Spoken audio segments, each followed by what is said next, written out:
let us know when you're ready, and give me thumbs up when you're good. I'll give you a sound check. 1, 2, 3, 4, 5, 6, 7, 8, 9, 10, 11. You're good? Okay.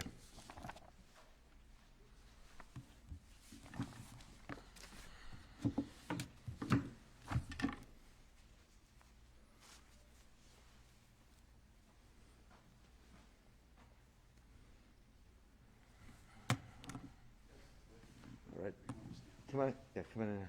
Come on in. Stand in tight. All right. Give me a thumbs up when we're good, Paul.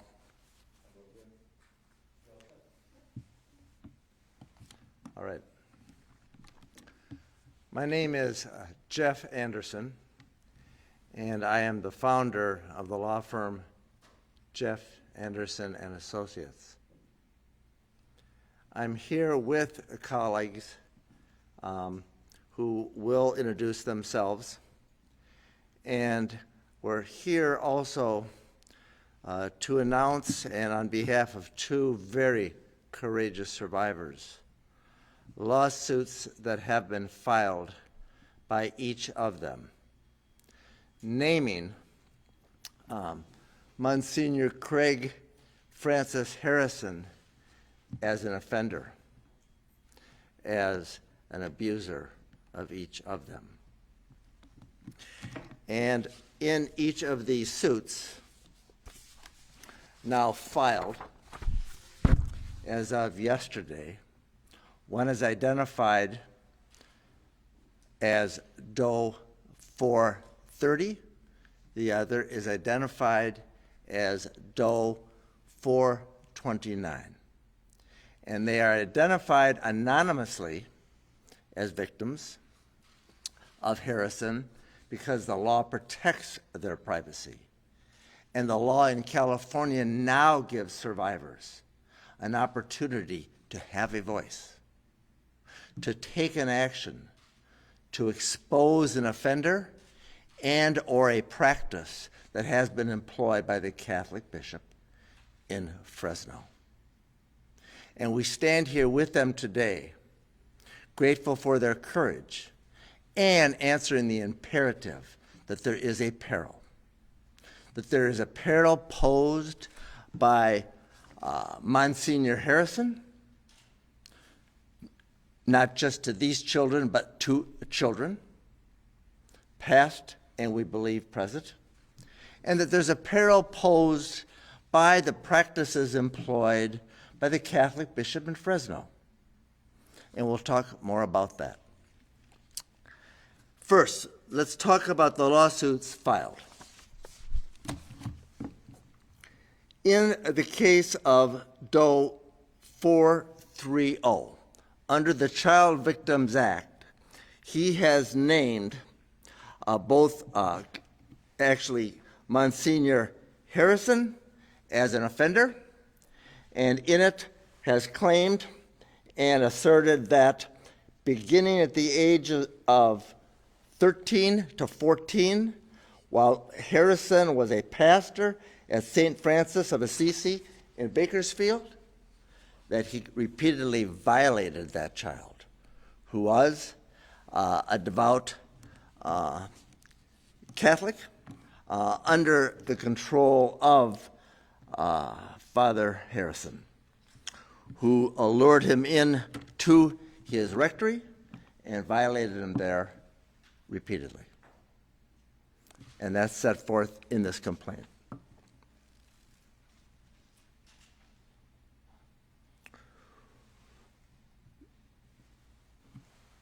That was in and around 1990 and happened on several occasions in which Harrison violated that then teenager.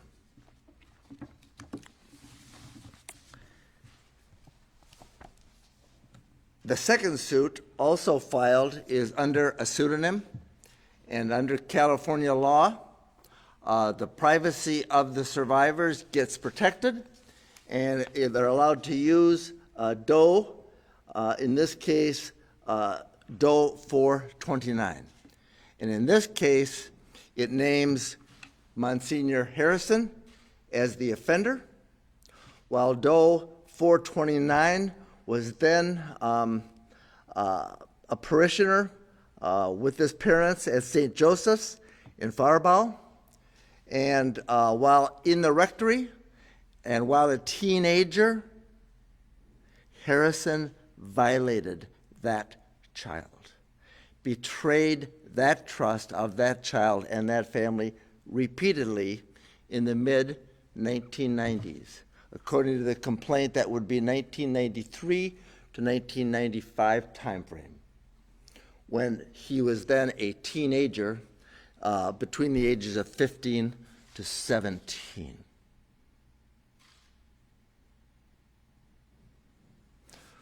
We are very aware that Monsignor Harrison is a very powerful. We're very aware that he is a very prominent, and we're very aware that he has been a very public pastor in and around the Diocese of Fresno for many years, and beloved by many, and trusted by many.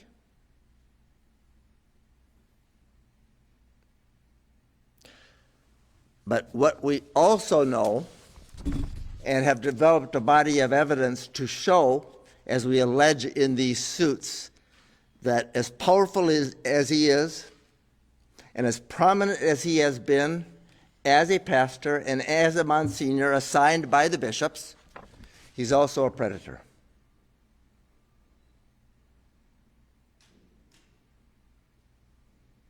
And it's time.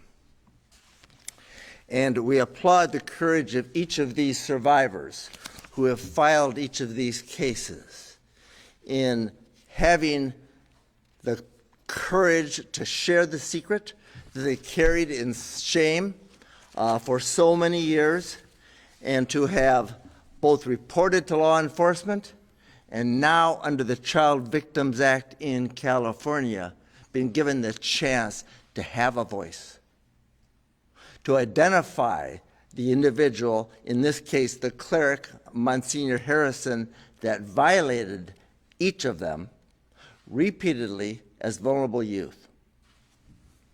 Each are now in their 40s and or 50s, so each has suffered daily for decades, but unable to do anything about that. Because who would believe them? And there was nothing under the law that could be done short of having reported to law enforcement, which they did, which has been done, but law enforcement said the statute of limitations prevents us from prosecuting Harrison, the criminal statute of limitations. But fortunately for those survivors who have been so grievously harmed as in this case, are given a chance under California law, the Child Victims Act, to bring civil actions such as this, to identify the offender, and also to identify those that also share responsibility for the offenses. And in this case, that would be the bishops in the Diocese of Fresno.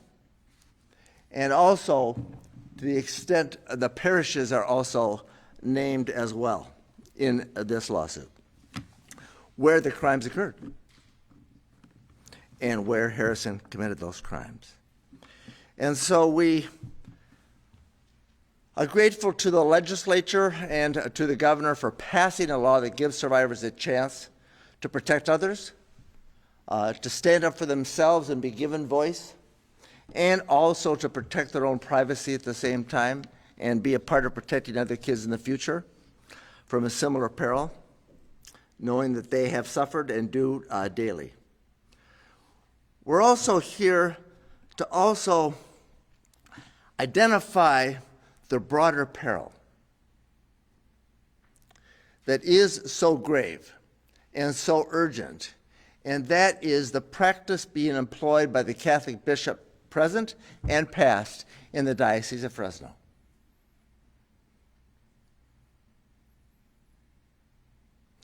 Currently, it is Bishop Brennan. And he and his predecessor bishops, who we picture to my right, have all made conscious choices that are both dangerous and perilous to not just protect offenders like Harrison, but protect other offenders and not come clean with what they know about who they are and where they hurt kids when they worked in the Diocese of Fresno. We and the survivors with whom we've worked in this community and across this state for many years, and now decades, have been deeply familiar with the perilous practices employed by the Catholic bishops in Fresno. And because of that, we felt that more needed to be known and told about the perils that have existed. And as a result, over 2 years ago, we issued a report that identified all the offenders who had been publicly accused, who were clerics that had worked in the Diocese of Fresno.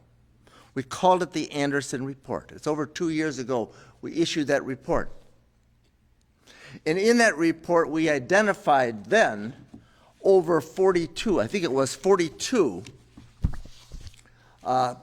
priests, clerics that had worked in the Diocese of Fresno, who had been at some point accused publicly of childhood sexual abuse. And the reason we issued this report, based on evidence we had assembled and publicly available, is because the bishops hadn't. And so we're here today not just to announce the filing of these 2 lawsuits against Monsignor Harrison, but we're here to implore Bishop Brennan to release his list, to release the list that we know he has, that he has chosen to keep secret as his predecessors before had. And it is the list of the priests that he knows have been, in their view, and in the diocese's view, credibly accused of childhood sexual abuse. We put Harrison on our list and in the Anderson Report. And we implore Bishop Brennan today, implore you, Bishop, release the list. The identities of those priests who you know have been credibly accused of childhood sexual abuse.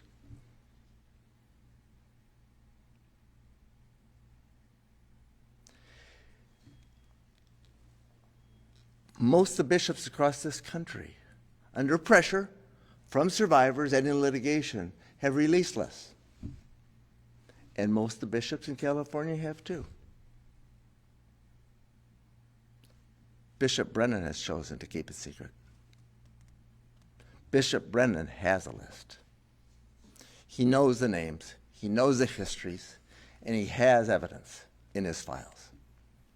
So today we're here not just to applaud the courage of these 2 survivors that have brought suit and to support them in their recovery, but to urge this bishop to just come clean. Release the list. Let the people, let the parishioners, let the public, and let the police know what you know. We urge you to. And as I said, most of the bishops under pressure, certainly in California and across this country, have now done that. It's time. It's past time.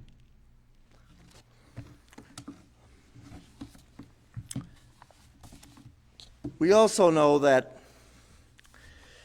it's really important to urge witnesses, to urge whistleblowers, and other victims of Monsignor Harrison to know that they can come forward. They can report to law enforcement privately. they can now, under the law in California, take action to hold those responsible for the harm that has been done to them by trusted clerics in the Diocese of Fresno under the civil law in California, just as Doe 430 and Doe 429 had the courage to do yesterday, and with whom we stand here today, gratefully for their courage. And we urge witnesses, whistleblowers, and others having evidence of these crimes committed by Harrison and others to come forward and to know that you can do so safely, and to know that when you do, you can protect other kids in the future, because that's what Doe 430 want. That's what Doe 429 wants, and that's why we stand with them today, to know that kids need to be safer in this community. And because those that have offended kids can now be named, and those that have been complicit in those crimes, such as the Catholic bishops, can be identified for those dangerous practices that need to be named and called out, identified, and cleaned up. And so, gratitude to the survivors, and gratitude to my colleagues here, and I stand with Joe George Jr., and in his office in Sacramento, we have jointly filed these lawsuits together and continue to work together to help these survivors. And I also stand with Elizabeth Del Cid, one of the attorneys in our firm here in California and out of our office in Los Angeles, and also stand with a survivor and a survivor advocate, Joelle Castix. And I'd like to turn it over to Joelle Castix at this time, and let her address what she thinks as a survivor needs to be said, heard, and known and understood much better. Because we know how powerful Harrison and how prominent he has been, and we also know that the practices employed by the Catholic bishops, past and present, are so perilous. Joelle Castix, please. Good afternoon. My name is Joelle Castix, and I'm a survivor of sexual abuse in the Catholic Church in the Diocese of Orange. And I want to address a very, very specific issue that exists that we should all discuss and understand. When I first came forward about my own abuse in the 80s, the man who sexually abused me over a 2-year period had ended up giving me a sexually transmitted disease and getting me pregnant. And when I first came forward, during the time the abuse happened, I was told by school officials, by parents, and by my peers, Joelle, how could you come forward and say such horrible things like this? He would never do these kinds of things. You must not be telling the truth. You must just want attention. Because we love Mr. Hodgman. He's the best choir director we've ever had. We think that he is dynamic and wonderful. In fact, he's been in our homes and he's never done anything untoward or to make us suspect that he would do anything to hurt a young teenage girl. And in fact, he had. But because I was so intimidated, I stayed silent. And I stayed silent for a long time, until 2003, when the civil window first opened in California, and I was able to come forward and file a lawsuit very similar to those that were filed yesterday. And then we found out that Mr. Hodgman had not only abused me, but he had gone on to abuse other girls throughout his tenure at the school. And because I was intimidated into silence and scared and told I was not worthy of being believed, I didn't have the ability to come forward and do anything. And I carried with me for a long time the guilt that perhaps, had I been able to say something, I could have helped those other survivors. Predators do everything that they can to not only groom their victims, that is, trick them into thinking that child sexual abuse is okay, but they also groom entire communities. Predators are charming, they're affable, they have charisma. They are gregarious men and women who are attractive to crowds and people, and especially their target population. They do that so that they can earn trust, so that they can gain credibility, and so that they can have access to the children that they ultimately abuse. And in that end, when those survivors come forward, they're not believed, they're shunned, they're persecuted, they are re-victimized. I'm here today to tell people that yes, predators can be wolves in the most attractive sheep's clothing they have ever seen and ever witnessed.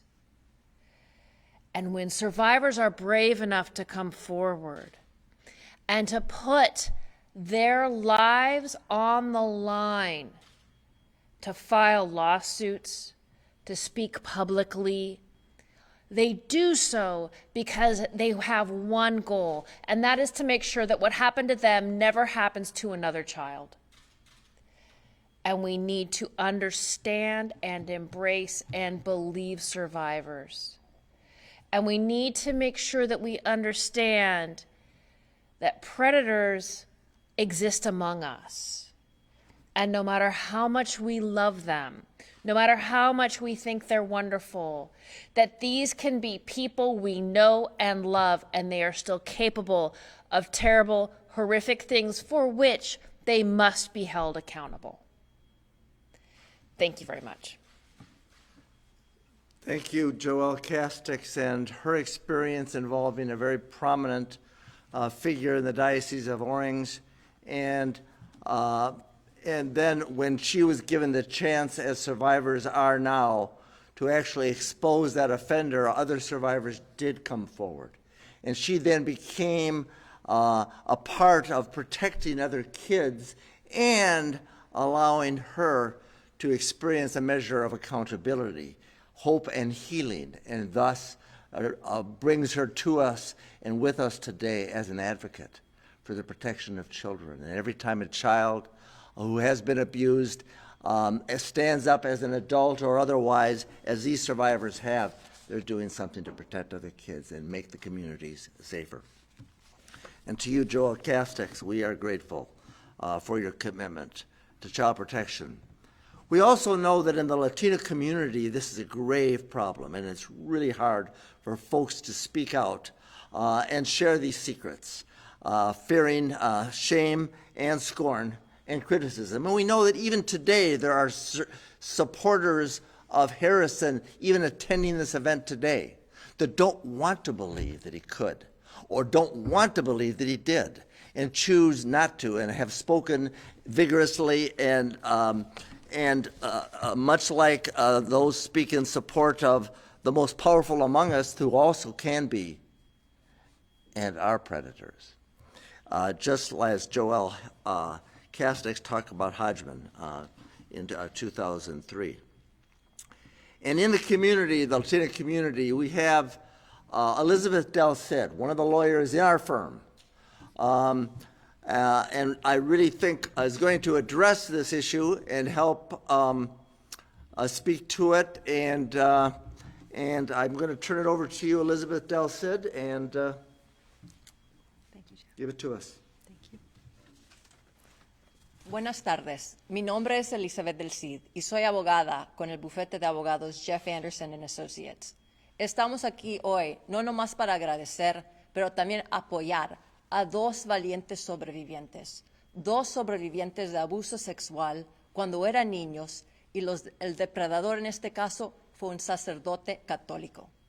Estos sobrevivientes han traído dos distintas demandas civiles en contra del mismo depredador, y lo han hecho en una manera confidencial, una manera anónima, una manera en que puedan traer el caso sin usar su nombre o dar información sobre su identidad. Lo han hecho para romper el silencio y para proteger a otros niños y dar noticia y luz a depredadores que están en nuestras comunidades. En estos casos están traídos por parte de la ley AB 218, que se llama la Ley de Víctimas Infantiles en California. Es una nueva ley que permite a sobrevivientes de abuso sexual cuando eran niños traer sus casos civiles. No importa la edad que ese sobreviviente tenga hoy, todavía tienen tiempo para traer ese caso. Y ese caso lo pueden traer hasta la fecha 31 de diciembre del 2022. Es un muy importante tiempo para sacar a luz y exigir que la jerarquía católica ya no tenga silencio en la gente que está en la iglesia y está abusando a niños. Por demasiado tiempo hemos visto que la jerarquía católica, incluso la diócesis de Fresno, no ha publicado los nombres de depredadores que han agredido a niños sexualmente. Ahora es el tiempo que sobrevivientes pueden exigir que una lista se publique con los nombres de sacerdotes y miembros del clero que han abusado a niños creíblemente. Le pedimos a todos los sobrevivientes que hoy rompan ese silencio, que saquen a luz las verdades, no nomás por ellos niños, para que se puedan sanar, pero también para ayudar a otras víctimas y para evitar que haya más víctimas en el futuro. Bajo esta ley, AB 218, personas pueden traer su caso contra la Iglesia Católica, pueden nombrar al depredador, pueden también nombrar a otras instituciones que han encubierto abusos sexuales contra niños. Hoy es el tiempo de hacerlo. Gracias. Gracias, Elizabeth Del Cid. Joe George Jr., you have been working with us and our firm and working with survivors of sexual abuse by clergy for many years, and working with these courageous survivors. Doe 430, who was abused at St. Francis of Assisi by Bakersfield, in Bakersfield, as alleged in the complaint, and Doe 429, as alleged in the complaint, abused by Harrison at St. Joseph's in Faribault, and with other survivors of Harrison and others. So tell us more about what needs to be known and or done today to both protect kids and encourage survivors to know they can come forward safely. Thank you, Jeff. I want to start by acknowledging the courage to come forward. We don't take that lightly. We stand with these survivors in service to them, in support of them, recognizing their courage to come forward, to share with us, not for their benefit, but for the benefit of others, what happened to them as children. We stand with them and recognize their strength to break this cycle of silence, to say out loud that they got hurt as a child. I'm saying this to anyone who's watching at home. Maybe it's on the computer, or maybe it's on their phone in their car. Not to anybody, but to everybody watching. That what happened is not your fault, and that you are not alone. This is a historic time in California. There's an opportunity to seek civil justice, to ask for accountability and truthfulness about bishops and pastors concealing child abuse for their own benefit. And what happened was another child got hurt, and another one, and 10 more. When does it stop? This bishop today can do something about that. He chooses not to. Release the list. Release it today.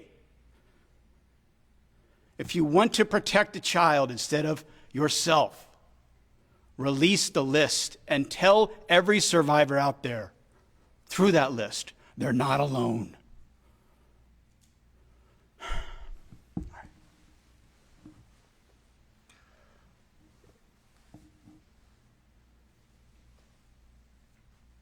And also to the survivors with whom we stand here today who had the courage to bring these suits anonymously. You're not alone. And you're not the only ones who were hurt by Harrison. We have developed a body of evidence and we have interviewed others with whom we're working that report same and similar conduct. You're not alone. And we believe you, and we believe we can prove it, and that's why these suits have been brought. We also urge the bishop to do the right thing, and it's never too late to do the right thing, and it's never too late to do what you can to protect others in the future, and let survivors know about all the offenders that you and your office and your predecessors have known about. It's time. It's past time. Get it done, and get it done now. And to all the survivors that have come forward that give us the opportunity to share this journey with them of hope, help, healing, and child protection, we express gratitude.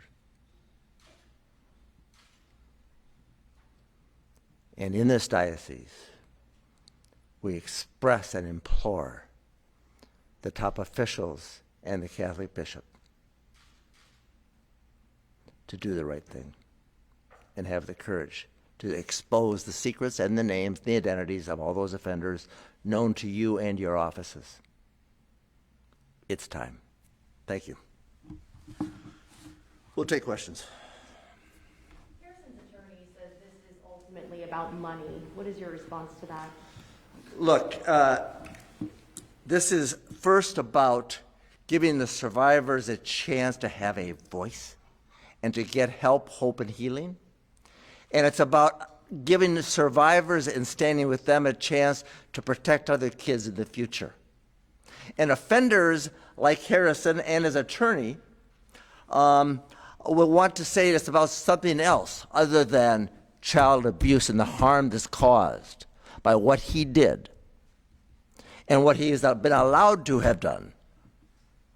To how many, we don't know. And so it is about truth, and it is about the absence of truth having been spoken and shared by the Catholic bishops and the practices they've employed. And it's about cleaning it up and making it better and working with them to make sure that together in this community and across this country, we do better to protect our kids and to help those that have been hurt and that have suffered in silence for so long, and in shame and in fear and coerced, the same way Harrison did and so many others like him. So that's what it's about, truth and hope and promise of a safer today and a safer tomorrow. That's what it's about. And you filed these two suits. Are there any other victims that you're aware of that you're planning to bring more lawsuits for? We filed these two suits yesterday, naming the diocese and naming Harrison, as well as the parishes where were the scenes of the crimes committed by him. And we are working with others who have been interviewed and whom we believe. And there's more to come on that when we feel that they're able and we're able to move on that. And for today, we know that, and that there's a body of evidence that has been developed, and we're developing. We know that reports have been made to law enforcement, and we also know that the district attorney in Fresno said the allegations appear credible on some other reports that have been made to law enforcement, but they couldn't do anything with it and prosecute Harrison because of the criminal statute of limitations. We can expose Harrison because the civil statute of limitations has not expired the way the criminal statute of limitations had on the reports that were made against him and that have been publicly reported. So that means there is hope, there is chance. Come forward if you have evidence or you know more. It's time to report it to law enforcement and to know that you're not alone. The diocese, You said one of the lawsuits was filed in Alameda County. Where was the other one filed? Both in Alameda. Yeah, both the lawsuits have been filed in Alameda County, and they're a part now of a coordinated proceeding that in Northern California has been coordinated. And it's all the Catholic dioceses in Northern California have been coordinated so that they can be filed in Alameda. And we're a part of that coordination. And there are many hundreds of suits that have been filed and will be under the Child Victims Act. And under that coordinated proceeding, these two cases have now been filed, and other cases that we have filed and our firm has filed and will be filed can be filed there. And that's why that is the locus, the location. It's also important to note another thing. In that coordinated proceeding, the Catholic bishops, including the bishop for the Diocese of Fresno, challenged the new law. And they said, this law is unconstitutional. And they argued to the judge presiding that in Northern California, you can't open up the statute of limitations. Well, the judge ruled that it is constitutional. And victims have a right. And survivors have this right to bring this civil action, and it does not violate any constitution. So they were trying to hide behind that, but that has been rejected already by the presiding judge, Smith, and we're confident that will continue to be rejected. So it's really time not to let them hide behind the law, or hide behind the technicalities, or hide behind the power that they've enjoyed. It's a time for more to be known and the truth to be revealed. And that's why it's in Alameda. you said that Harrison poses peril to children currently. Why do you say that? Do you have evidence to support that? We believe that this Monsignor has a history that evidences a pattern and a practice that could be and may even be of a serial nature. We don't know that yet, but we know that there are multiple survivors who have made multiple reports to law enforcement and to us, reporting same and similar conduct, which is criminal sexual conduct, that is abuse of teens, teenagers under his power and control. And so when we know what the past has been, and we have the evidence of what was, it makes us concerned about the present and the future and the peril that exists, not just past, not just present and future, as he roams the landscape. He may have been removed from his faculties and his position as a pastor, but we're concerned he's a predator. And that's why lawsuits like this need to be brought, and the truth needs to be revealed. You said that Joe Ford's already attended the parish in Bakersfield. Was that victim actually from the Bakersfield community? I can't speak to that question about a particular victim. I can say that there are a number of folks who have reported misconduct and criminal conduct by Harrison, and the two that we're working with and standing for today are identified as does in the civil suits. And do either of the plaintiffs have